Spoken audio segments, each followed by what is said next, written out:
Baik, terima kasih. Perkenalkan, nama saya Maria Madalena Cardoso, NIM 18100-235. Baik, di sini kami akan membahas materi mengenai fungsi sistem pengendalian manajemen sektor publik. Nah, di sini kita tahu bahwa sistem pengendalian manajemen merupakan suatu proses untuk menentukan suatu sasaran agar seluruh fungsi dapat melaksanakan sesuai dengan fungsinya. Sedangkan proses pengendalian manajemen adalah proses di mana manajer di seluruh tingkatan memastikan bahwa orang-orang yang mereka awasi mengimplementasikan strategi yang dimaksud. Nah, di sini fungsi pengendalian manajemen meliputi perencanaan, koordinasi, komunikasi informasi pengambilan keputusan, memotivasi orang-orang dalam organisasi, pengendalian, dan penilaian kinerja. Baik, selanjutnya ada tipe pengendalian manajemen. Nah, ada beberapa tipe. Yang pertama itu pengendalian preventif, yang kedua itu pengendalian operasional, yang ketiga itu pengendalian kinerja. Nah, kita lihat yang pertama itu pengendalian preventif. Nah, dalam tahap ini pengendalian manajemen terkait dengan perumusan strategi, perencanaan strategi yang dijabarkan dalam bentuk program-program. Nah, yang kedua itu pengendalian operasional. Nah, dalam tahap ini pengendalian manajemen terkait dengan pengawasan pelaksanaan program yang telah ditetapkan melalui alat berupa anggaran. Nah, anggaran yang digunakan untuk menghubungkan perencanaan dengan pengendalian. Nah, yang ketiga itu pengendalian kinerja. Nah, pada tahap ini pengendalian manajemen berupa analisis evaluasi kinerja berdasarkan tolak ukur kinerja yang telah ditetapkan. Baik, selanjutnya itu struktur pengendalian manajemen.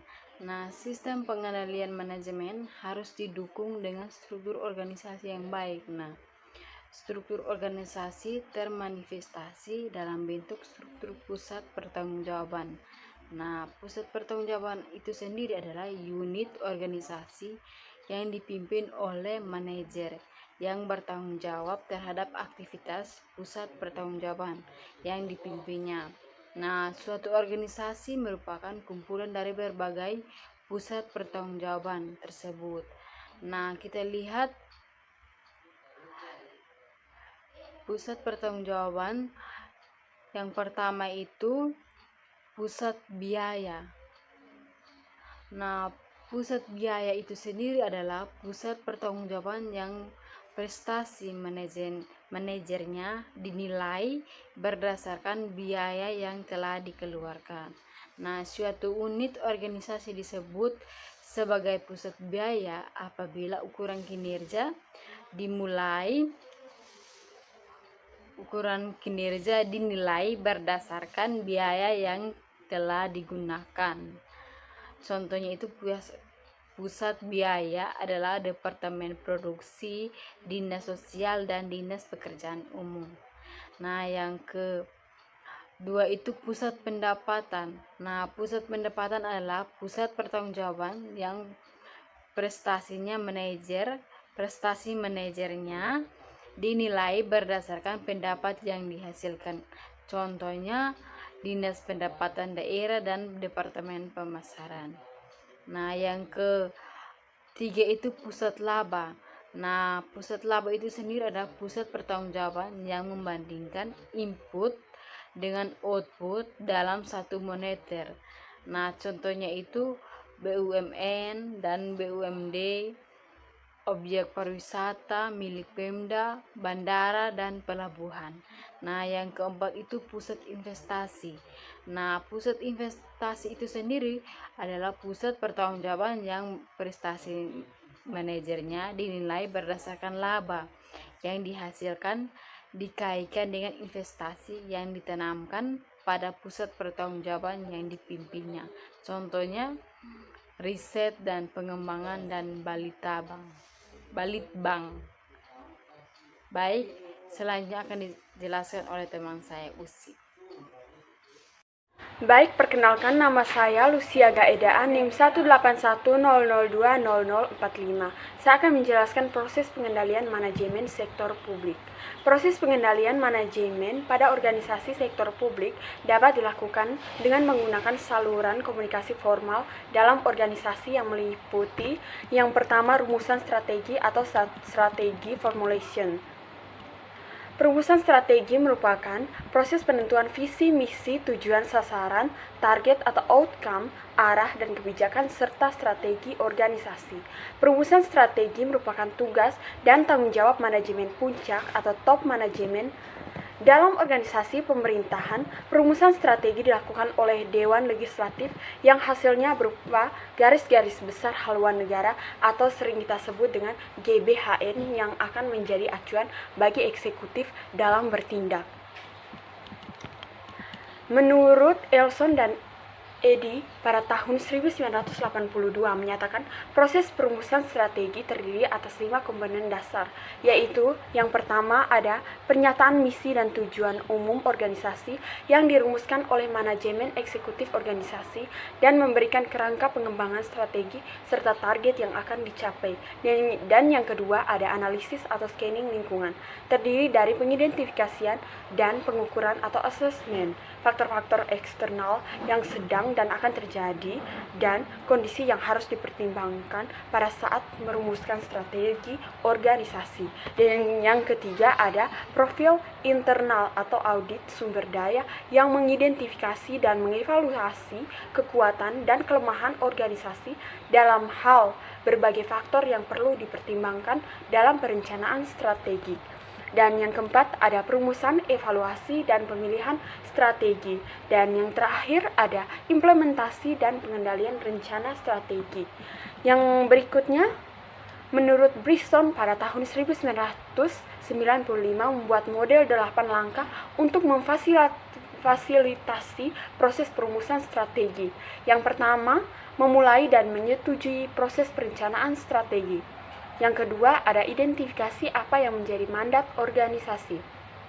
Yang ketiga, ada mengklarifikasi misi dan nilai-nilai organisasi. Yang keempat, ada menilai lingkungan eksternal. Yang kelima, menilai lingkungan internal. Yang keenam, identifikasi isu strategik yang sedang dihadapi organisasi. Dan yang berikutnya adalah perumusan strategi untuk menangani isu-isu. Dan yang berikutnya ada menetapkan visi organisasi untuk masa depan.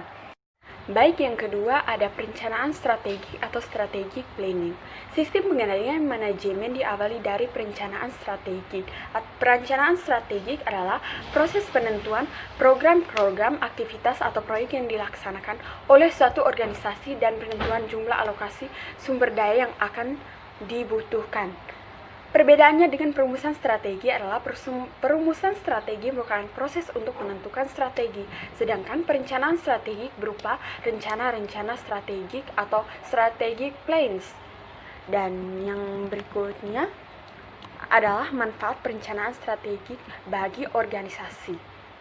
Perencanaan strategik sangat penting bagi organisasi. Manfaat perencanaan strategik bagi organisasi adalah yang pertama sebagai sarana untuk memfasilitasi terciptanya anggaran yang efektif. Yang kedua, sebagai sarana untuk memfokuskan manajer pada pelaksanaan strategi yang telah ditetapkan. Dan yang ketiga, sebagai sarana untuk memfasilitasi dilakukannya alokasi sumber daya yang optimal atau efektif dan efisien. Yang keempat, sebagai kerangka untuk pelaksanaan tindakan jangka pendek. Yang kelima adalah sebagai sarana bagi manajemen untuk memahami strategi organisasi secara lebih jelas. Dan yang terakhir ada sebagai alat untuk memperkecil rentang alternatif strategi. Dan tujuan utama perencanaan strategik adalah untuk meningkatkan komunikasi antara manajer puncak dengan manajer level bawahannya. Yang keempat, mengubah perencanaan strategik menjadi tindakan nyata. Untuk itu, perencanaan strategik harus didukung oleh hal sebagai berikut. Yang pertama, struktur pendukung baik manajerial maupun political will. Dan yang kedua, proses praktik implementasi di lapangan. Yang ketiga ada kultur organisasi. Struktur organisasi hendaknya dapat mendukung pelaksanaan strategi. Desain sistem pengendalian manajemen harus didukung oleh struktur organisasi yang sesuai. Visi misi, tujuan dan strategi yang sudah disusun secara baik dapat gagal dicapai apabila struktur organisasi tidak mendukung strategi. Oleh karena itu, perlu dilakukan restrukturisasi dan reorganisasi agar selaras dengan strategi dan desain sistem pengendalian manajemen. Restrukturisasi tersebut didasarkan pada prinsip yang pertama, perubahan struktur organisasi hendaknya dapat meningkatkan kapasitas untuk mencapai strategi yang efektif. Dan yang berikutnya adalah pimpinan eksekutif bertanggung jawab untuk melaksanakan strategi dan arahan kebijakan hingga level bawah. Dan yang berikutnya, Dewan bertanggung jawab secara kolektif untuk merencanakan strategi, kebijakan, dan otorisasi alokasi sumber daya dan menilai kinerja manajemen atau eksekutif. Yang berikutnya, yang kelima, ada penganggaran. Apabila tahap perencanaan strategik telah selesai dilakukan, tahap berikutnya adalah menentukan anggaran. Tahap penganggaran dalam proses pengendalian manajemen sektor publik merupakan tahap yang dominan. Proses penganggaran pada organisasi sektor publik memiliki karakteristik yang agak berbeda dengan penganggaran pada sektor swasta. Perbedaan tersebut terutama adalah adanya pengaruh politik dalam proses penganggaran. Dan yang berikut ada penilaian kinerja. Tahap akhir dari proses pengendalian manajemen adalah penilaian kinerja. Penilaian kinerja merupakan bagian dari proses pengendalian manajemen yang dapat digunakan sebagai alat pengendalian. Pengendalian manajemen melalui sistem penilaian kinerja dilakukan dengan cara menciptakan mekanisme reward atau punishment. Sistem pemberian penghargaan atau rewards dan hukuman atau punishment digunakan sebagai pendorong bagi pencapaian strategi.